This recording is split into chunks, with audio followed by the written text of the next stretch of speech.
বাংলাদেশের কোটা সংস্কার আন্দোলন।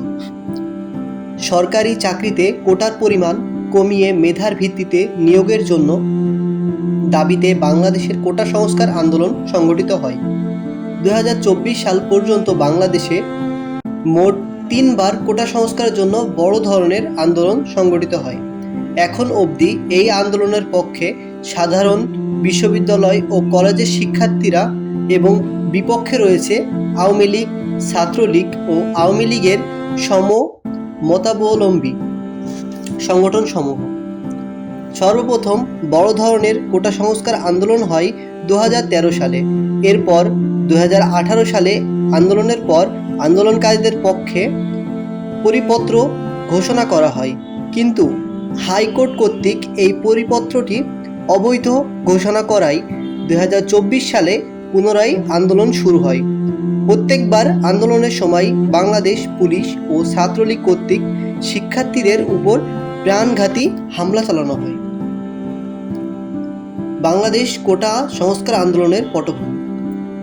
বাংলাদেশের সরকারি চাকরির ক্ষেত্রে বিদ্যমান কোটা প্রথা বাতিল করে সে ব্যবস্থা পুনর্মূল্যায়ন করতে হাইকোর্ট 31 জানুয়ারি 2018 সালে একটি রিট দায়ের করেন।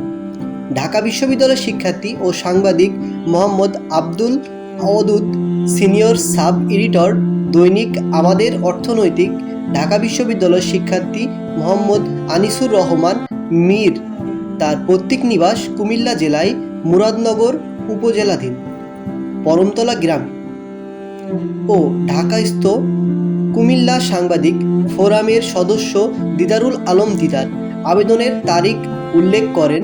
সব মিলিয়ে সরকারি চাকরিতে 56% কোটার বিদ্যমান রয়েছে। এই মোট সংবিধানে 19, 28, 29, 29 নম্বর 3 অনুচ্ছেদের সঙ্গে সংগঠিত। 5 মার্চ 2018 সালে হাইকোর্টের একটি বেঞ্চ আবেদনের ভুল রয়েছে, এই মর্মে রিট আবেদনটি খারিজ করে দেন। বাংলাদেশ স্বাধীন হওয়ার পর সর্বপ্রথম 1972 সালে সরকারি চাকরির ক্ষেত্রে কোটা ব্যবস্থার পরিবর্তন করা হয়।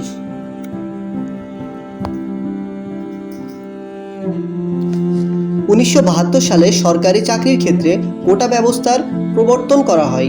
সে সময় মেধা তালিকা 20% বরাদ্দ রেখে 40% জেলাভিত্তিক, 30% বাংলাদেশ স্বাধীনতা সংগ্রামের অংশগ্রহণকারী মুক্তিযোদ্ধাদের পরিবার সদস্যের মধ্যে 10% যুদ্ধে ক্ষতিগ্রস্ত নারীদের জন্য বরাদ্দ করা হয়। পরবর্তী সময়ে বেশ কয়েকবার এই কোটা ব্যবস্থাটি পরিবর্তন করা হয়। বর্তমান বাংলাদেশে বিভিন্ন সরকারি চাকরির ক্ষেত্রে 55% বেশি রয়েছে কোটা, যার মধ্যে মুক্তিযোদ্ধার কোটা 30%, জেলাভিত্তিক কোটা 10%, নারীদের জন্য 10% এবং ক্ষুদ্র নিগোষ্ঠীর জন্য 5%। তবে নিয়ম অনুসারে সব কোটাই যোগ্য প্রার্থী না পাওয়ায় 1% প্রতিবন্ধীদের জন্য বরাদ্দ রয়েছে। ফলস্বরূপ মাত্র 44% শিক্ষার্থী মেধার ভিত্তিতে অবস্থান নিশ্চিত করতে সক্ষম হতো, যার ফলে সাধারণ শিক্ষার্থীদের একটি বড় অংশের মধ্যে অসন্তোষ সৃষ্টি হয়, কারণ তারা যে কোনো পরীক্ষা কোটার অধীনে থাকায় প্রার্থীদের সবচেয়ে বেশি নম্বর পেয়েও বঞ্চিত হচ্ছেন। প্রথম আলোতে প্রকাশিত তথ্য মতে নিবন্ধিত মুক্তিযোদ্ধার সংখ্যা 2-2.5 লক্ষ, অর্থাৎ 1000 মানুষের মাঝে মুক্তিযোদ্ধার সংখ্যা 1.2 জন বা 1.5 জন, যা সমগ্র জনসংখ্যার 0.12/0.15%। 0.12% মুক্তিযোদ্ধার জন্য কোটার পরিমাণ 30%, যা হাজারে রূপান্তর করে দেখা যায় 1000 জনতার মাঝে 1 থেকে 1.5 জন। মুক্তিযোদ্ধা কোটার পরিমাণ 300।